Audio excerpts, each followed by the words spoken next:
విశ్వసనీయతకు వంచనకు మధ్య యుద్ధం జరుగుతోందని ముఖ్యమంత్రి జగన్మోహన్ రెడ్డి అన్నారు. రెండు సిద్ధాంతాల మధ్య యుద్ధమని పేర్కొన్నారు. చంద్రబాబు పేరు చెబితేనే ఒక పథకం గుర్తుకు రాదన్నారు. మేనిఫెస్టో మాయం చేసి హామీలు ఎగ్గొట్టే బాబు కేజీ బంగారం ఇస్తాను అంటాడు, చుక్కల్ని దింపుతా అంటున్నాడని దుయ్యబట్టారు. సంక్షేమ పథకాలన్నీ కొనసాగాలంటే మళ్లీ వైఎస్ఆర్సీపీ ప్రభుత్వమే మళ్లీ రావాలన్నారు. ఫ్యాన్ ఎప్పుడు ఇంట్లోనే ఉండాలి, సైకిల్ ఎప్పుడు బయటే ఉండాలని, తాగేసిన టీ గ్లాస్ ఎప్పుడు సింక్లోనే ఉండాలని వ్యాఖ్యానించారు. రాప్తాడులో నిర్వహించిన సిద్ధం బహిరంగ సభలో సీఎం జగన్ పాల్గొని మాట్లాడారు.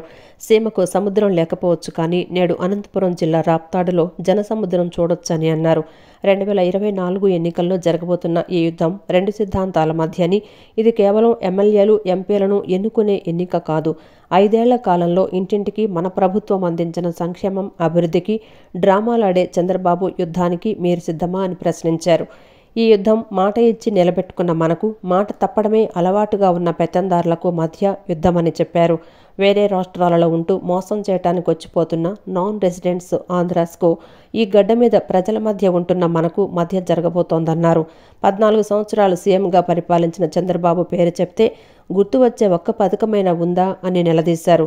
చంద్రబాబు పేరు చెబితే మంచి చేశాడని, మంచి పథకం తీసుకొచ్చాడు అనుకోవడానికి ఒక్కటి కూడా గుర్తుకురాదన్నారు. ప్రజల ఆరోగ్యం కోసం చేసిన కనీసం ఒక్క మంచి పనైనా ఉందా అని ప్రశ్నించారు. వైఎస్ఆర్సీపీ పేరు చెబితే అక్కా చెల్లెమ్మలకు ఎన్నో పథకాలు గుర్తుకు వస్తాయని చెప్పారు. 31 లక్షల ఇళ్ల పట్టాలు ఇచ్చిన ప్రభుత్వం తమదని, ప్రతి అక్కా చెల్లెమ్మ ఫోన్లో దిశ యాప్ తీసుకొచ్చామని అన్నారు. సంక్షేమ పథకాలన్నీ కొనసాగాలంటే మళ్లీ వైఎస్ఆర్సీపీ ప్రభుత్వమే మళ్లీ రావాలన్నారు. ఫ్యాన్ ఎప్పుడూ ఇంట్లోనే ఉండాలి, సైకిల్ ఎప్పుడూ బయటే ఉండాలని, తాగేసిన టీ గ్లాసు ఎప్పుడూ సింకులోనే ఉండాలని విమర్శించారు. గతంలో ఎన్నడూ చూడని విధంగా నాడు నేడుతో మార్పులు తెచ్చామన్నారు. విద్యా వ్యవస్థలో సమూల మార్పులు తీసుకొచ్చామని చెప్పారు. ఈ 2024 ఎన్నికల్లో జరగబోతున్న ఈ యుద్ధం రెండు సిద్ధాంతాల మధ్య జరగబోతా ఉన్న యుద్ధం. ఇవి కేవలం ఎమ్మెల్యేలను, ఎంపీలను కేవలం ఎన్నుకునే ఎన్నికలు మాత్రమే కావివి. ఇవి ఇప్పటి వరకు ఈ 5 ఏళ్ల కాలంలో ఇంటింటికి కూడా మనందరి ప్రభుత్వం అందించిన సంక్షేమము, అభివృద్ధి, ఈ పథకాలన్నీ కూడా కొనసాగాలని అడుగులు వేసే మనకు ఈ పథకాలన్నీ రద్దు చేయటమే టార్గెట్ గా పెట్టుకొని డ్రామాలాడుతా ఉన్న చంద్రబాబుకు మధ్య జరిగే ఈ యుద్ధంలో మీరు సిద్ధమేనా? ఈ యుద్ధం పేదలొక వైపున ఉంటే పెత్తందారులు మరో వైపున ఉండి ఈ యుద్ధం జరగబోతా ఉంది. ఈ యుద్ధం మాట ఇచ్చి నిలబెట్టుకున్న మనకు, మాట తప్పడమే అలవాటుగా ఉన్న ఆ పెత్తందారులకు మధ్య జరగబోతా ఉంది ఈ యుద్ధం. ఈ యుద్ధం విశ్వసనీయతకు వంచనకు మధ్య ఈ యుద్ధం జరగబోతా ఉంది. ఇలాంటి ఈ యుద్ధంలో పేదవాడి భవిష్యత్ కొరకు, పేదవాడి తరపున నిలబడడానికి మీరంతా కూడా సిద్ధమేనా? ఆ అక్క చెల్లెమ్మలకు చెప్పండి, ఫ్యాన్ ఎప్పుడు ఇంట్లోనే ఉండాలి, ఫ్యాన్ ఎప్పుడు ఇంట్లోనే ఉండాలి, సైకిల్ ఎప్పుడు బయటే ఉండాలి, తాగేసిన టీ గ్లాసు ఎప్పుడు సింక్ లోనే ఉండాలి. ఆ అక్క చెల్లెమ్మలకు మీరంతా కూడా ప్రతి ఒక్కరికి కూడా అర్థమయ్యేలా చెప్పండి. టీడీపీ అధినేత చంద్రబాబు నాయుడు నివాసంలో 3 రోజులుగా జరుగుతున్న రాజశ్యామల యాగం ఈ రోజు ముగిసింది. శుక్రవారం నుండి నేటి వరకు 3 రోజుల పాటు యాగం వైభవంగా జరిగింది. గుంటూరుకు చెందిన వేద పండితులు పి శ్రీనివాసాచార్యులు ఆధ్వర్యంలో యాగం నిర్వహించారు. వివిధ ప్రాంతాలకు చెందిన 50 మంది ఋత్వికులు చంద్రబాబు నాయుడు, భువనేశ్వరి దంపతుల చేత పలు పూజా క్రతువులు నిర్వహించారు. ఈరోజు మధ్యాహ్నం పూర్ణాహుతి కార్యక్రమంతో యాగం ముగిసింది. ఈ యాగంలో పార్టీ కార్యాలయ సిబ్బంది, కుటుంబ సభ్యులతో కలిసి పాల్గొన్నారు. వైఎస్ఆర్ కాంగ్రెస్ పార్టీ పాలనలో విశాఖను గంజాయి క్యాపిటల్గా మార్చారని టీడీపీ జాతీయ ప్రధాన కార్యదర్శి నారా లోకేష్ విమర్శించారు. రాష్ట్రాన్ని వైఎస్ఆర్ కాంగ్రెస్ పార్టీ ప్రభుత్వం అప్పులమయం చేసిందని, విశాఖకు విషాదపట్నంగా మార్చేశారన్నారు. నగరానికి చంద్రబాబు నెలకొక ఐటీ కంపెనీ తీసుకువచ్చారని, ఇప్పుడు రోజుకో భూ కుంభకోణం, హత్యలు, కిడ్నాప్లు జరుగుతున్నాయని విమర్శించారు. విశాఖపట్నంలోని తూర్పు నియోజకవర్గంలో నిర్వహించిన శంఖారావం సభలో టీడీపీ జాతీయ ప్రధాన కార్యదర్శి నారా లోకేష్ మాట్లాడారు. రాష్ట్రాన్ని వైఎస్ఆర్ కాంగ్రెస్ పార్టీ ప్రభుత్వం అప్పులమయం చేసిందని, విశాఖను విషాదపట్నంగా మార్చేశారని దుయ్యపట్టారు. నగరానికి చంద్రబాబు నెలకొక ఐటీ కంపెనీ తీసుకొచ్చారని, ఇప్పుడు రోజుకో భూ కుంభకోణం, హత్యలు, కిడ్నాపులు జరుగుతున్నాయని విమర్శించారు. లాలూజీతో విశాఖ ఉక్కును ప్రైవేటు సంస్థలకు కట్టబెట్టేందుకు జగన్ ప్రయత్నాలు చేస్తున్నాడని దుయ్యబట్టారు. 2 నెలల్లో టీడీపీ జనసేన ప్రభుత్వం ఏర్పడుతుందని, అధికారంలోకి వచ్చాక విశాఖ ఉక్కును అవసరమైతే రాష్ట్ర ప్రభుత్వమే కొనుగోలు చేసేలా చర్యలు తీసుకుంటామన్నారు. రైల్వే జోన్, నగరానికి మెట్రో ప్రాజెక్టు హామీలను జగన్ నెరవేర్చలేదని చెప్పారు. చంద్రబాబు సూపర్ 6 పేరుతో హామీలను ప్రకటించారని, 5 ఏళ్లలో యువతకు 20 లక్షల ఉద్యోగాలు ఇస్తామన్నారు. ఏటా డిఎస్సి ప్రకటిస్తామని, నిరుద్యోగులకు 3000 నిరుద్యోగ భృతి, 18 నుంచి 59 ఏళ్లలోపు మహిళలకు నెలకు 1500 రూపాయలు అందజేస్తామని లోకేష్ తెలిపారు.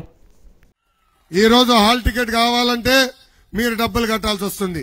ఈరోజు మార్క్ లిస్ట్ కావాలంటే మీరు డబ్బులు కట్టాల్సి వస్తుంది. ఆ పరిస్థితి రాకుండా చేసే బాధ్యత మేము తీసుకుంటామని ఈ సభాముఖం మీకు తెలుపుతున్నాం. ఇంకా జగన్ ఒక అద్భుతమైన కటింగ్ ఫిట్టింగ్ మాస్టర్ తల్లి. ఆయనకి 2 బటన్లు ఉన్నాయి తల్లి. మీ కంపెనీ ఒక బులుగు బటన్, కానీ బల్ల కింద ఒక ఎర్ర బటన్ ఉంది తల్లి. ఆ బులుగు బటన్ నొక్కితే అకౌంట్లో 10 రూపాయలు పడుతుంది తల్లి. ఒప్పుకుంటా, 10 రూపాయలు పడుతుంది. కానీ అదే క్షణం ఎర్ర బటన్ నొక్కుతాడు తల్లి, అకౌంట్ నుంచి 100 రూపాయలు ఉష్ అని పోతుంది తల్లి. ఎలా పోతుందో చెప్పాలి కదా.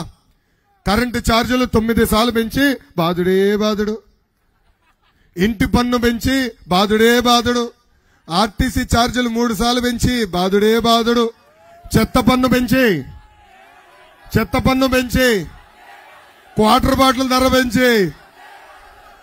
అమ్మా రేపో మాపో వాలంటీర్ వాసు ఇంటికి వస్తాడు తల్లి, ఒక గొట్టం తీసుకొస్తాడు, ఉఫ్ అని ఊదమని. ఊదొద్దు తల్లి.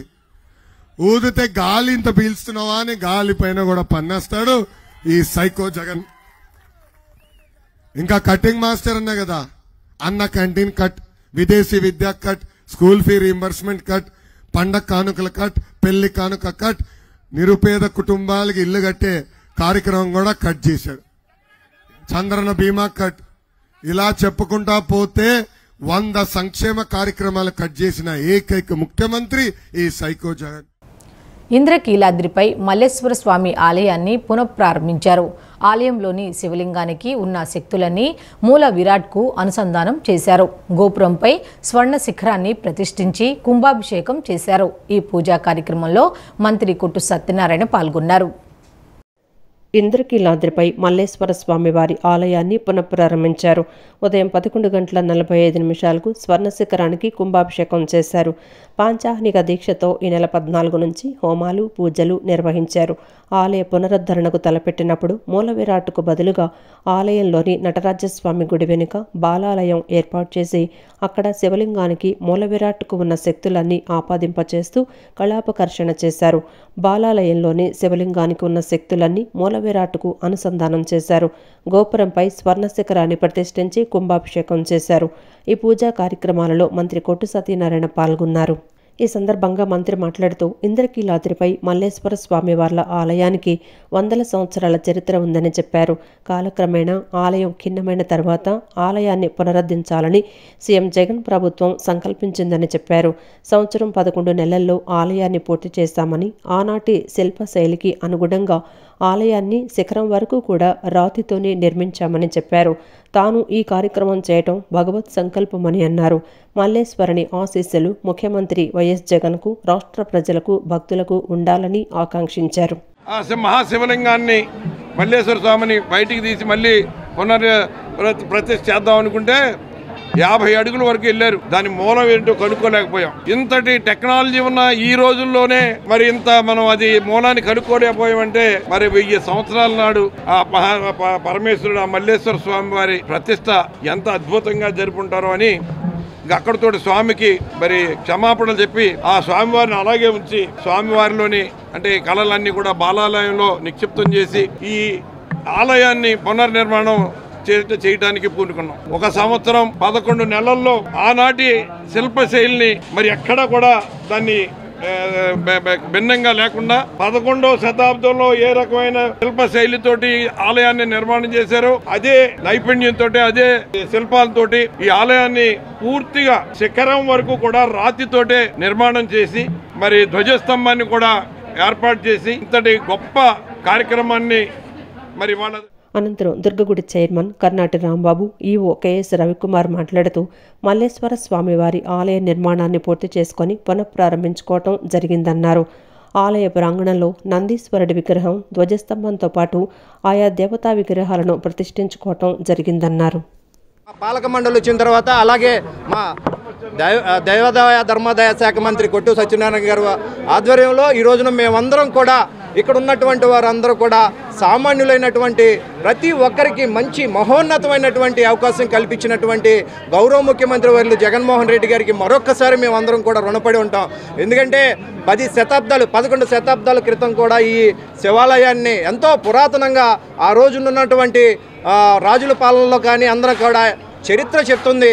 మా మంత్రి గారు చెప్పారు ఇప్పుడే 50 అడుగులు లోతుకెళ్ళినా కానీ శివాలయాన్ని తీద్దాము, ఇంకా మోడలింగ్ చేద్దాము అని చెప్పని అనుకున్నా కానీ వల్ల కాలేదు.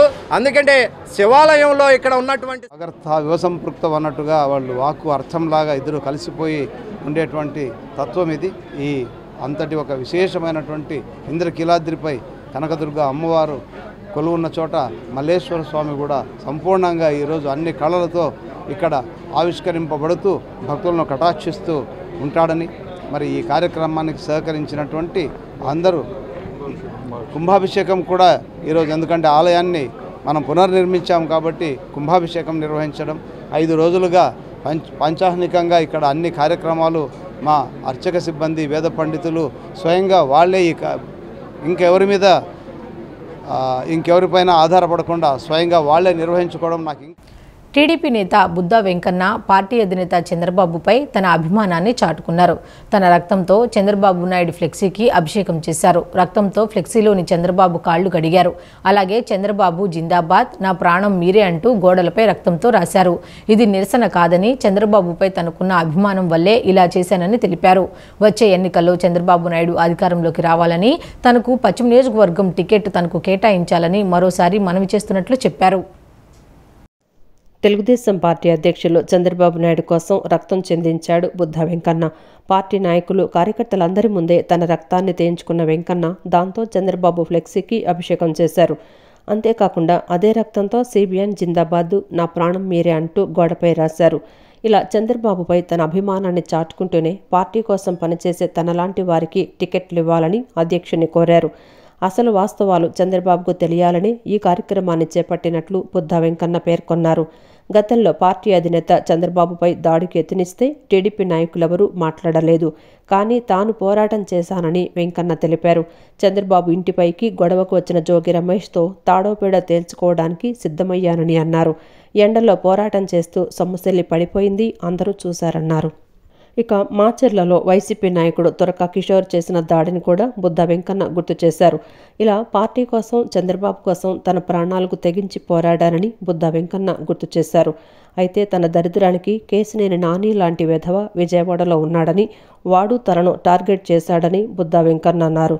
తనను విజయవాడ పశ్చిమ నియోజకవర్గ బాధ్యతల నుండి తొలగించాలని, వేరే వాళ్లకు ఇవ్వాలని చంద్రబాబుకు సూచించాడు.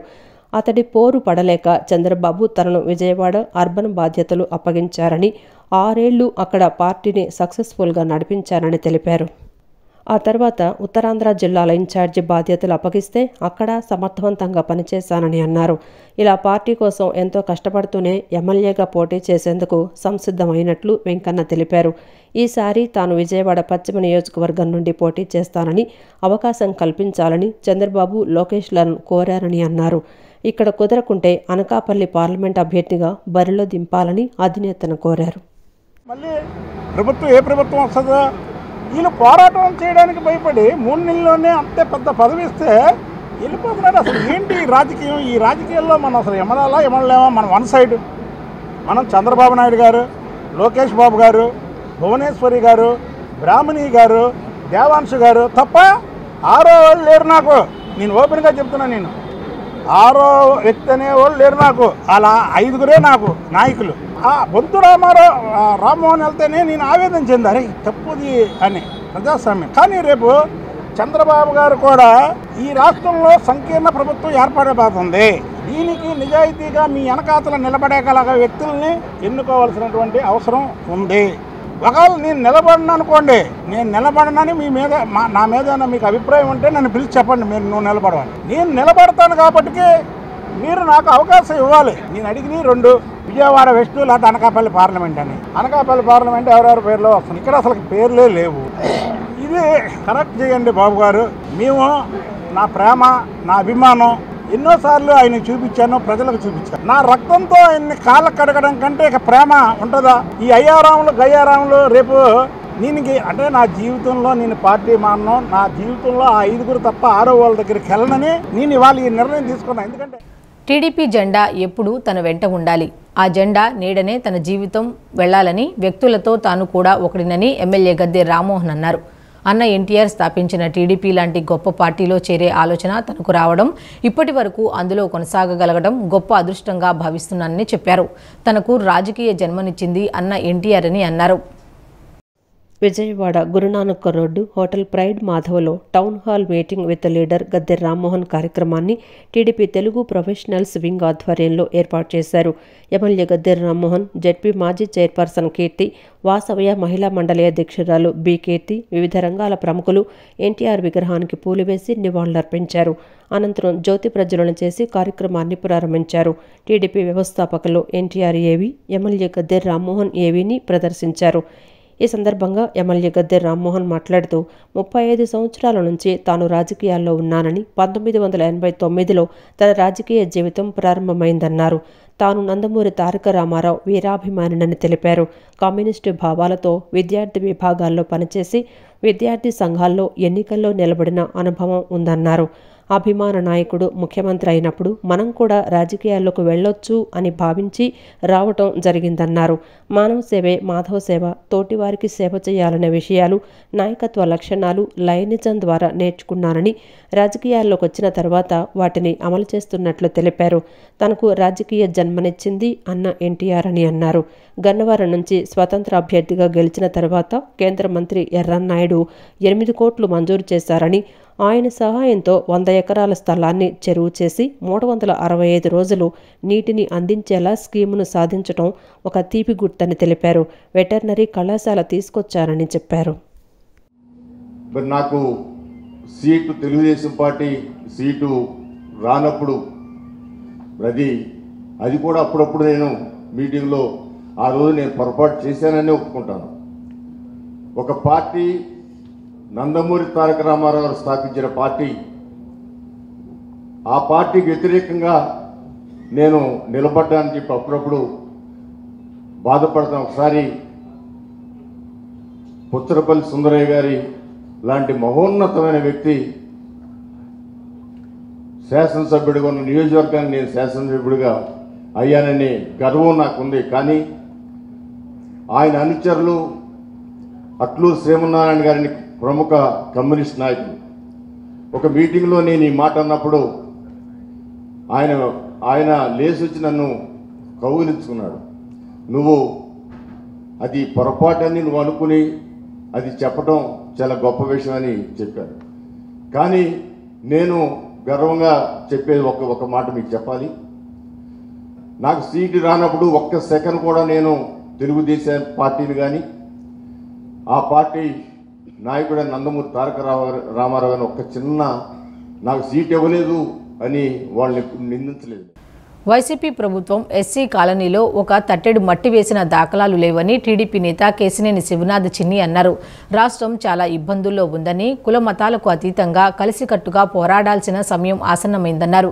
2019 తర్వాత 5 కోట్ల మంది ప్రజలు మోసపోయారని చెప్పారు. నేను ఉన్నాను, నేను విన్నాను అన్నాడు.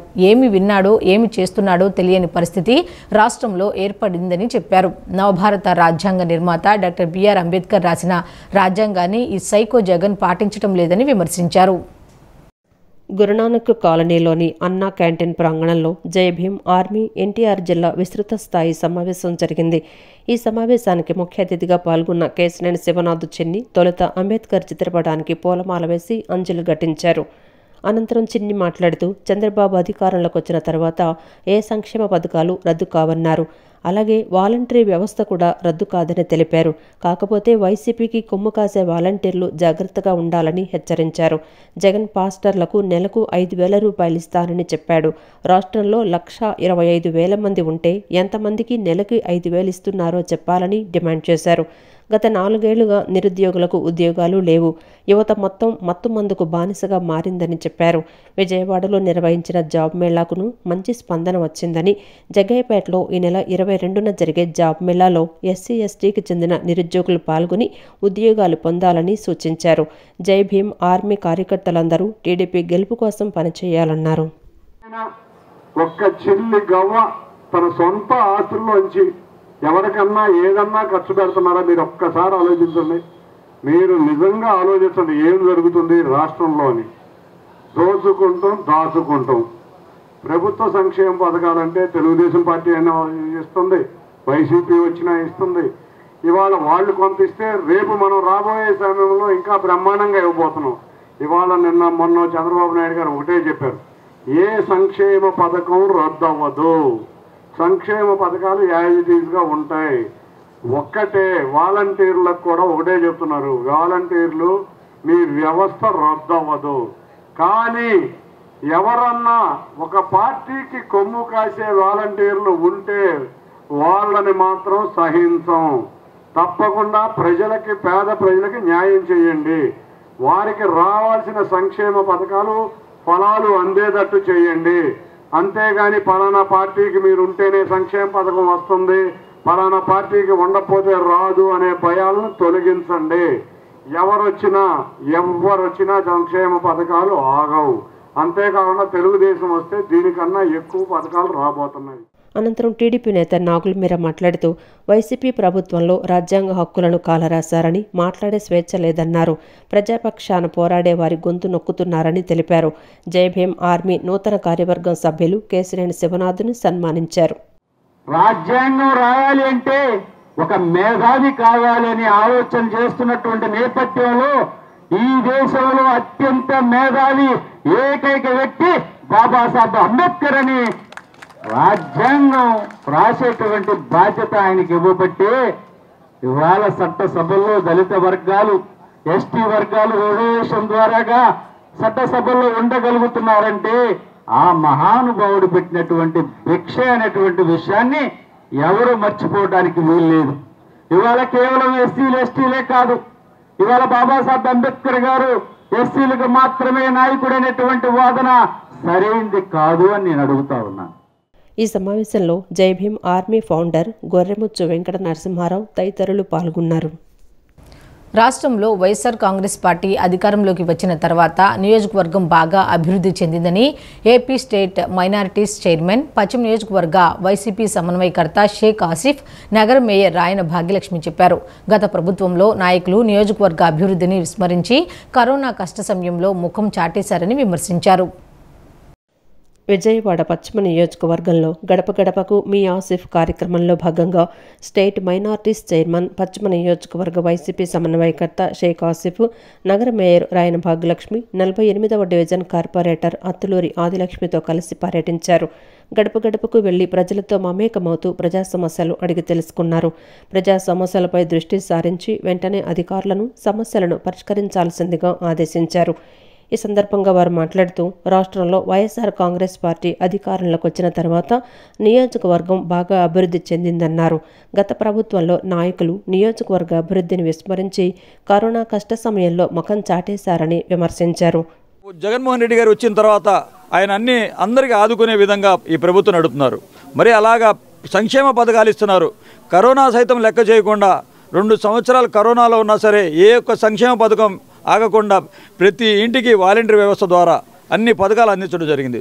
98% హామీలు పూర్తి చేసిన ఏకైక ముఖ్యమంత్రి ఎవరున్నారంటే జగన్మోహన్ రెడ్డి గారు. మరి ఈరోజు తలుపు తట్టి మరి మాకు 3,000 రూపాయలు పెన్షన్ ఇచ్చారయ్యా, మాకు ఆసరాగా ఆదుకున్నారు, అమ్మఒడిగా ఆదుకున్నారు, చేయూత, విద్యా దీవెన. మా పిల్లలు ఇవాళ మంచి కార్పొరేషన్ స్కూల్ అయినా సరే కార్పొరేట్ స్కూల్కి తలపడే విధంగా మాకు నాడు నేడు కార్యక్రమం ద్వారా స్కూల్స్ అన్ని బాగు చేయించారు. అలాగే మా పిల్లలకి మంచి పౌష్టికాహారాన్ని ఇస్తున్నారు. గోరుమిద్ద ఇన్ని రకాలుగా మా పిల్లలకి ఆదుకుంటున్నారు. మమ్మల్ని ఆదుకుంటున్న ముఖ్యమంత్రిని వదులుకొని మేము వేరే ఎవరొచ్చినా సరే పగటి వేషగాళ్ళు వస్తారు, వాళ్ళని నమ్మొద్దు, మాయమాటలు చెప్తారు. ఎలక్షన్కి వచ్చి మాయమాటలు చెప్తారు. మళ్ళీ ఎలక్షన్ అయిపోయిన తర్వాత తెలంగాణ వెళ్ళి తలదాచుకుంటారు వాళ్ళు. విజయవాడ బస్టాండ్ వద్ద గల త్రిశక్తి పీఠం నందు రాజశ్యామలాదేవి నవరాత్రి మహోత్సవాలు వైభవంగా పూర్తయ్యాయి. 9 రోజుల పాటు అమ్మవారు రాజశ్యామలాదేవి అలంకారంలో భక్తులకు దర్శనమిచ్చారు. అమ్మవారి ప్రీత్యర్థం వేద పండితులు రాజశ్యామలాదేవి హవనం, వరాహ మహాముఖి హవనం నిర్వహించారు. విజయవాడ బస్టాండ్ వద్ద గల త్రిశక్తి పీఠం నందు మాఘమాసం పూజలు, శ్రీ రాజశ్యామలాదేవి నవరాత్రి మహోత్సవాలు వైభవంగా పూర్తయ్యాయి. ఉత్సవాల ముగింపుకు సూచికగా ఆలయంలో పూర్ణాహుతి కార్యక్రమాన్ని శాస్త్రోక్తంగా నిర్వహించారు. అమ్మవారిని రాజశ్యామలాదేవి అలంకారంలో భక్తులు దర్శించుకున్నారు. అమ్మవారి ప్రీత్యర్థం రాజశ్యామలాదేవి హవనం, వరాహ మహాముఖి హవనం నిర్వహించారు. ఈ సందర్భంగా ఆలయంలో యాగం నిర్వహించారు. రాజశ్యామలాదేవి అమ్మవారి ఆలయం మూల మంత్రాలతో మారుమోగుతోంది.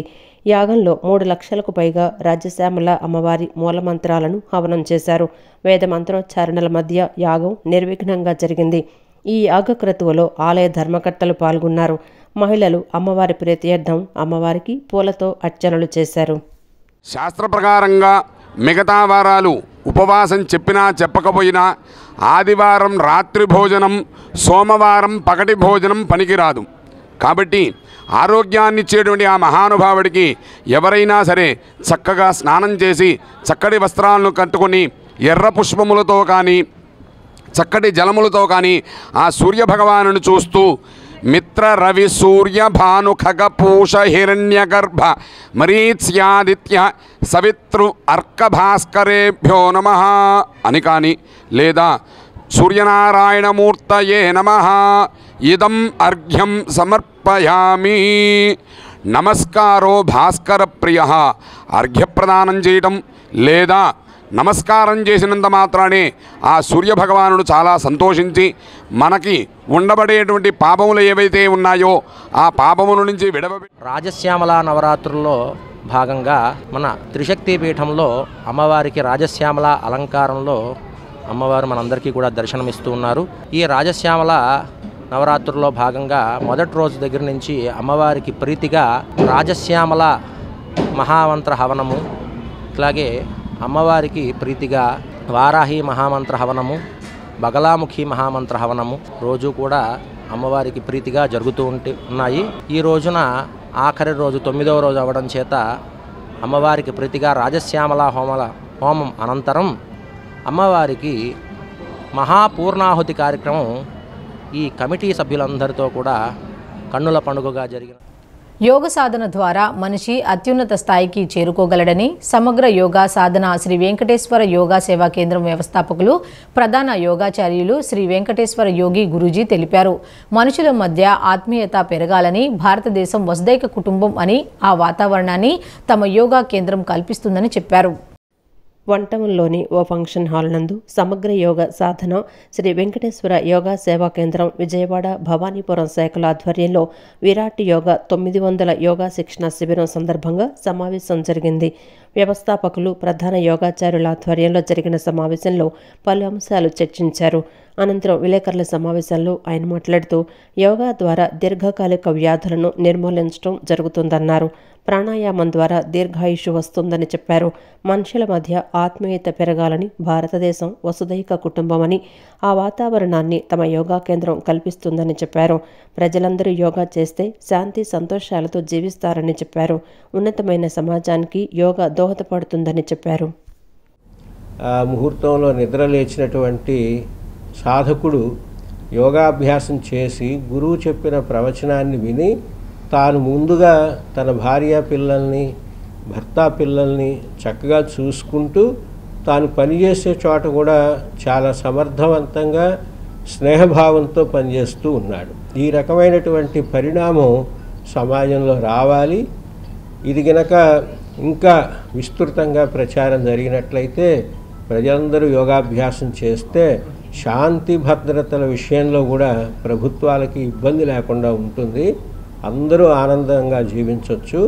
మరి ఉన్నతమైన సమాజ నిర్మాణానికి యోగం అనేది గొప్పగా తోడ్పడుతుంది అని ఈ సందర్భంగా తెలియజేస్తూ ప్రజలందరూ యోగాభ్యాసం చేయాలి అని కోరుకుంటున్నాం. సీఎం జగన్మోహన్ రెడ్డి ప్రోద్బలంతోనే అక్రమ ఇసుక దందా నడుస్తోందని టీడీపీ మండల అధ్యక్షులు అమరా సుబ్బారావు, జనసేన మండల అధ్యక్షులు శ్యామల నాగేశ్వరరావు ఆరోపించారు.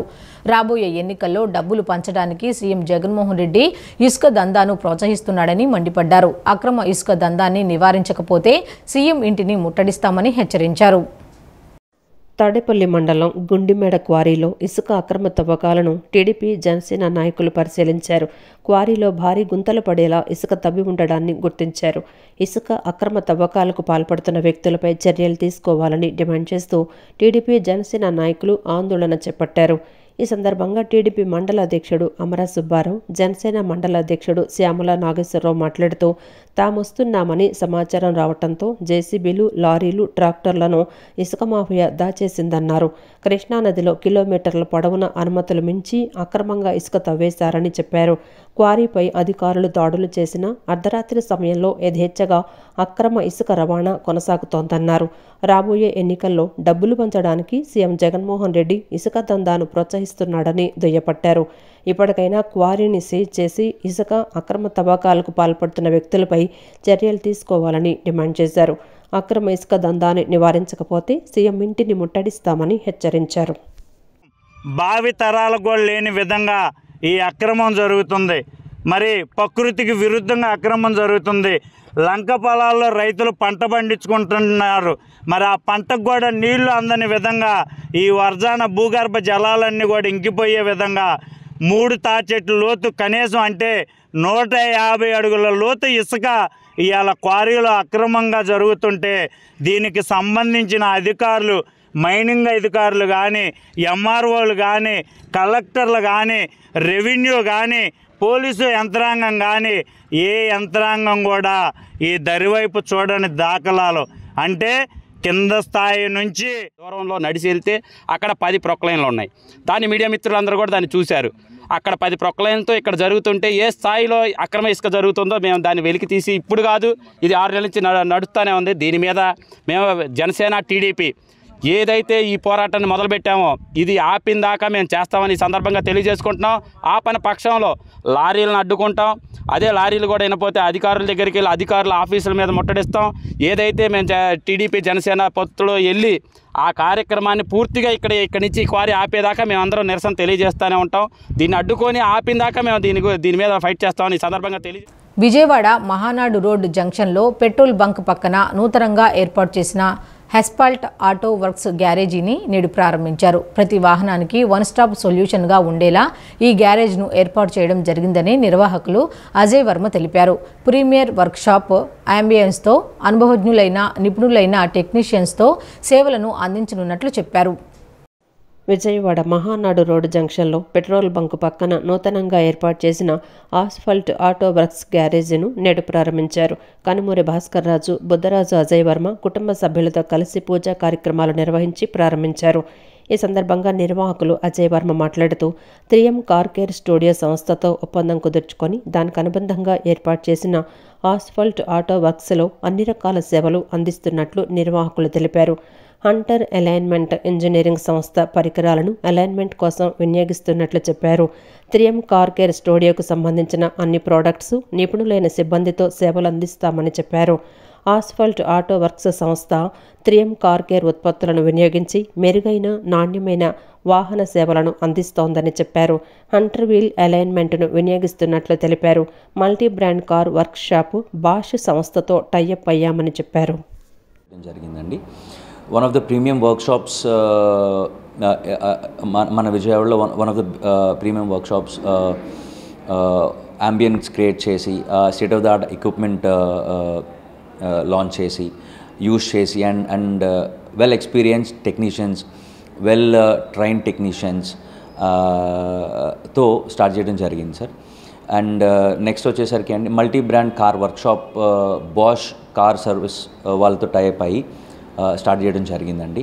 సో ఈ ఆస్ఫాల్ట్ ఆటో వర్క్స్ అనే కంపెనీ ఎట్లా అంటే అండి we have got 3M in డీటెయిలింగ్లో ఆర్ పెయింట్ కరెక్షన్స్లో ఆర్ మీ యొక్క కార్ కొత్తగా కనిపించే విధంగా 3Mతో పార్ట్నర్షిప్ అయ్యి వాళ్ళ యొక్క ప్రొడక్ట్స్ వాడుతున్నామండి. అండ్ అలైన్మెంట్ వచ్చేసరికి హంటర్ వీల్ అలైన్మెంట్ వాడుతున్నాం సార్. ఈ వార్తలు ఇంతటితో సమాప్తం. నమస్కారం.